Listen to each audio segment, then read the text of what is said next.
อายกับพอจะได้ของกลับมาเต็มก้นรถใหญ่เลยอายบอกว่าติดอกติดใจอยากจะไปทั่วทั้งกรุงเทพกรุงไทยจัก1 เดือนเลยคันว่าได้หลายป่านนี้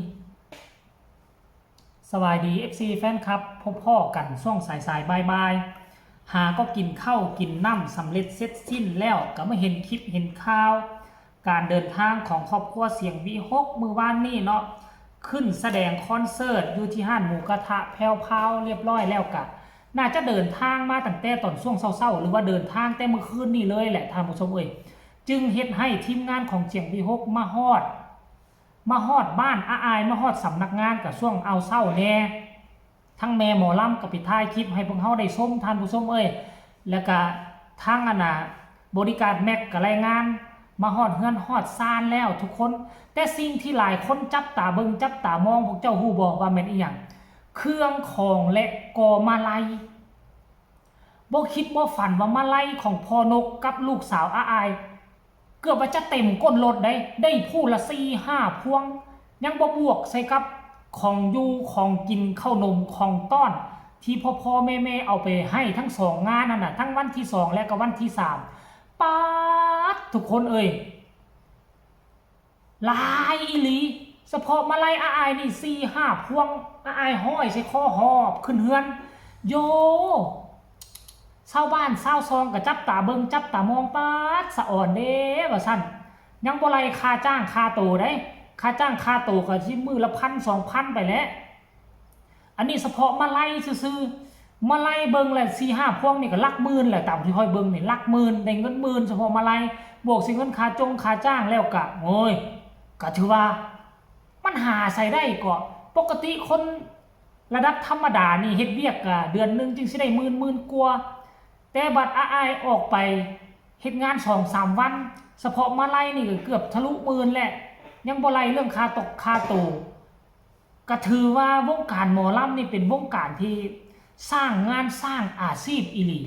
สมพ่อดอกหลายคนอยากให้ลูกเป็นหมอลำอยากให้ลูกเดินตามอายอยากให้ลูกเป็นศิลปินได้ยืนอยู่วงหมอลำเพราะว่ามันค่อนข้างว่าขั้นท่าหากว่าเจ้าอดทน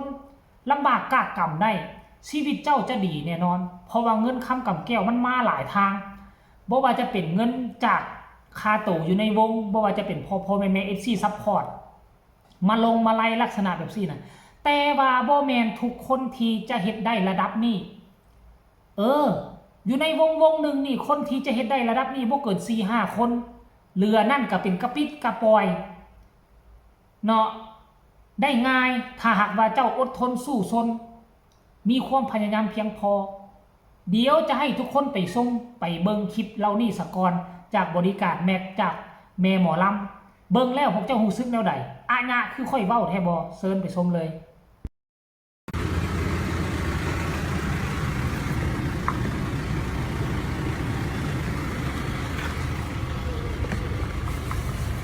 ถึงบ้านแล้วอรุณสวัสดิ์ยามเช้าวันที่ฝนตก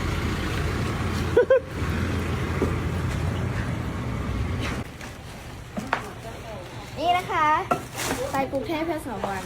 แล้วดูของที่กลับมานะคะตอนไปได้ยังไปเนี่ยตอนไปไม่แค่กระเป๋าเสื้อผ้าแล้วก็ทิ้งฟูกลับมานี่ขากลับบัดนี้ขากลับของหลายฮะของฝากขอบพระคุณมาลัยทุกพวงเลยนะคะขอบพระคุณแม่ๆที่ซัพพอร์ตหนูตลอดมาเอากางเกงให้ลูกขอบคุณครับขอบคุณครับขอให้แม่ๆได้กลับคืนไปแล้วเท่าพันเท่าเลยนะคะเยอะมากขอบพระคุณของฝากของตอนนะคะ2 มือนี่อยากไปอีกจัก1 เดือนมากเขาฟาดอีหลามาแล้วบ่ล่ะเห็นแต่รถตู้พุ่นน่ะกำลังขนของลงอยู่พุ่นน่ะโอ้กำลังขนของลงเฮียนอีหลาพุ่นน่ะอีหลามาจากกรุงเทพมาฮอดแต่เช้าตัวนี้เนาะล่ะไปจังเป็นหยังแน่คนมาลงตุงนางลงโทษเขาบ้านล่ะยามาลงรถเราไปเนาะจ้าโทษอีหลามาจากกรุงเทพแล้วบ่ล่ะสวัสดีจ้าอายเอ้ยมาฮอดแต่เช้าตัวนี้จ้าแม่ก็เบิ่งคลิปอยู่ฝาดโทษไอ้พวกมาไล่หลายแต่ว่า ดีใจนำเด้อยาเอ้ยฝนตกห้ามบ่แม่ตกบ้านเฮาเงียบๆอยู่จังซี่ล่ะ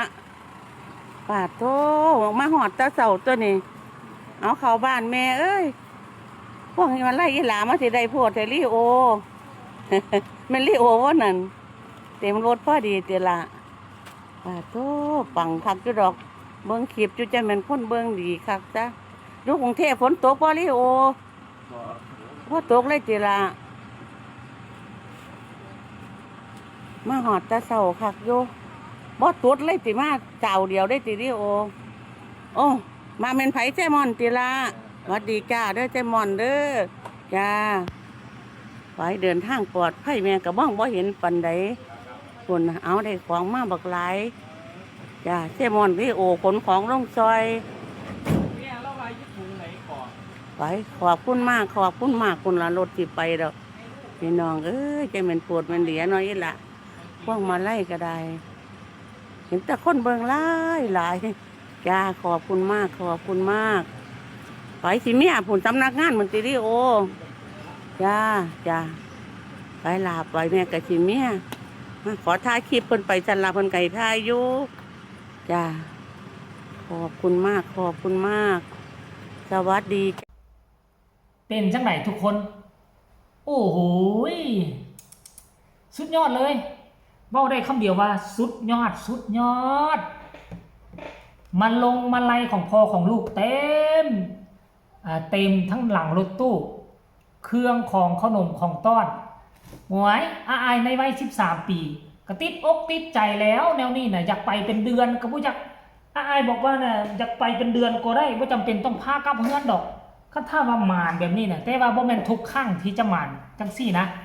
ดนจึงจะมีเทื่อนึงดนจังจะมีเทื่อนึง FC แฟนคลับก็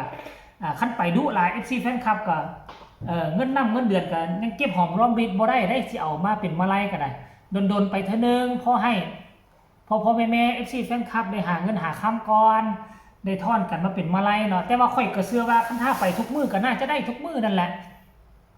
เพราะว่าแฟนคลับอายบ่ได้มีน้อยๆมีหลายนี่สุดนี้ก็เป็นบ้านฮักหลังนี้สุดหน้าก็เป็นบ้านฮักหลังหน้าผสมประสานกันไปสั้นตัวก็หวังว่า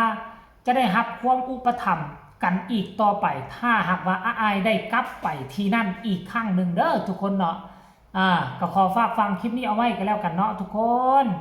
แสดงความดีใจกับอายแล้วก็ขอขอบคุณ FC แฟนคลับพ่อแม่